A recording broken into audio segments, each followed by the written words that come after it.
की ओर से विगत 15 वर्षों से सरस्वती पूजा का आयोजन किया जा रहा है। हर वर्ष की भांति इस वर्ष भी बड़े ही धूमधाम से इस पूजा का आयोजन विधाननगर नगर निगम की पार्षद तुलसी सिन्हा के नेतृत्व में एवं क्लब के सहयोग से किया गया। इस पूजा का शुभ उद्घाटन 30 जनवरी की शाम को किया गया। उद्घाटन समारोह में राज्य के दमकल मंत्री सुजीत बोस, विधायक तापस चटर्जी, विधाननगर नगर निगम के मेयर कृष्णा चक्रवर्ती, राज्यसभा सांसद ऋतव्रत एवं अन्य सभी लोग मुख्य रूप से उपस्थित थे। করতালি দিয়ে আমরা অভিনন্দন জানাই।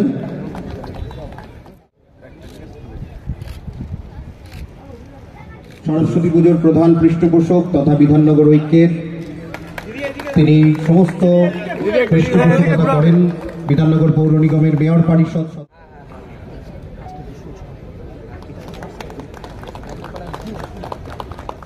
মাননীয় কৃষ্ণা চক্রবর্তীকে বরণ করে নিচ্ছেন। একটু করতালি দিয়ে আমরা অভিনন্দন জানাই।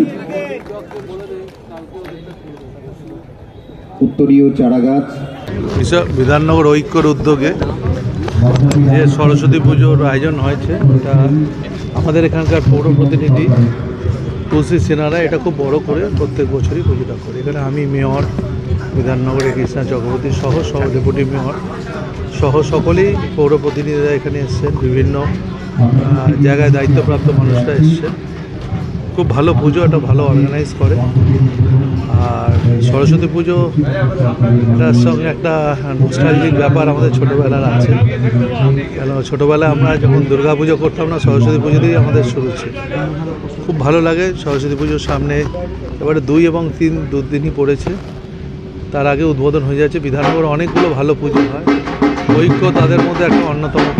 আমার শুভেচ্ছা রইল।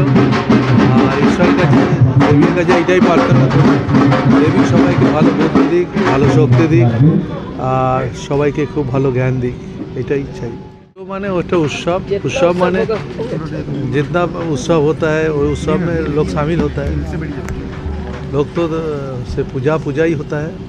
दुर्गा पूजा 5 दिन का होता है, सब जानता है। सरस्वती पूजा भी होता है। আমি এখন এই নিয়ে পোস্টমর্টম করছি, কিন্তু আরও বেশি সতর্ক থাকা উচিত ছিল। কেন আমাদের রাজ্যে দেখুন, আমাদের রাজ্যে যে গঙ্গাসাগর মেলা হয়, সেখানে আমরা 10 জন মন্ত্রী আমাদের দায়িত্বে, মুখ্যমন্ত্রীর নেতৃত্বে মুখ্যমন্ত্রী আমাদের 10 জনকে দায়িত্ব দিয়ে দেয়।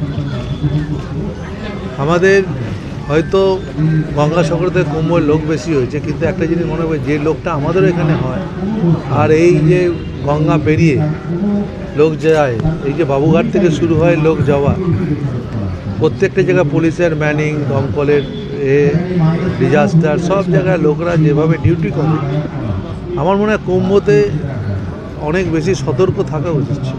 এর বেশি কিছু বলবো না, তাহলে এতগুলো লোকের জীবন চলে, অ্যাক্সিডেন্ট হতেই পারে। যখন 2টো ওখানে ইনসিডেন্ট হয়েছে, একটা ফায়ারের ইনসিডেন্ট হয়েছে, একটা লোক, এটা নিশ্চয়ই তাদের যারা ছিল তাদের দায়িত্ব আরও বেশি থাকা উচিত। থাকলে কি হবে না, এটা এটা অ্যাক্সিডেন্ট হতেই পারে, এটা নিয়ে। কিন্তু প্রস্তুতিটা দেখুন, যে কোনো জায়গায় একটা দুর্ঘটনা ঘটতে ফায়ারে হয় না, রোজই তো কিছু না কিছু আগুন লাগে। আমাদের কাজ হচ্ছে তারপরে প্রিকশনটা আমরা ঠিক মতো নিই। মানুষ যেটা বলছে, মানুষের কথা নিশ্চয়ই ঠিক আছে, তাহলে মানুষ বলবে। আমি কাল ছবি দেখেছিলাম, কিন্তু ছবি দেখে আর সামনে ফারাক থাকে। অসম্ভব সুন্দর মাতৃমূর্তি, বর্ণনার কোনো অবকাশ নেই। আমি বিধাননগর ঐক্যকে, আমার সম্মানীয়া দিদি শ্রীমতী তুলসী সিনহারাকে ধন্যবাদ, অভিনন্দন জানাই আমাকে এখানে আমন্ত্রণ করার জন্য। সকালে দিল্লি চলে গেলে ভুলই হতো, সন্ধ্যেবেলা দিল্লি যাওয়ার সিদ্ধান্তে কোনো ভুল নেই।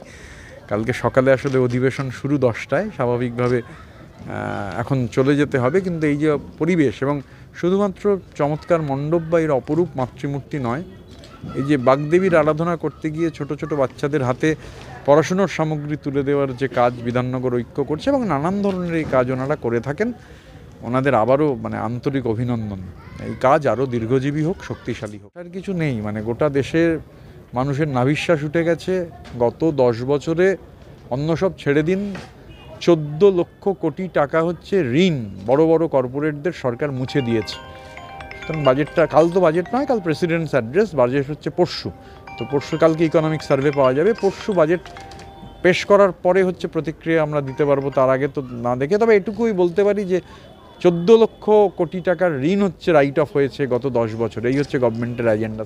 যা হয়, পরিকাঠামো নেই, কোনো মানে ইনফ্রাস্ট্রাকচার নেই, শুধু হচ্ছে ঢাকঢোল পিটিয়ে যোগী রাজ্যের ঢাকঢোল, কেন্দ্রীয় সরকারের ঢাকঢোল। এত নিরপরাধ মানুষ যারা গেছেন, এবং যারা গেছেন আমাদের রাজ্য থেকেও তো মানুষ মারা গেছেন এবং অনেকে গেছেন, ফিরছেন। কিছুক্ষণ আগে কথা হচ্ছিল কয়েকজনের সঙ্গে, অব্যবস্থা চূড়ান্ত।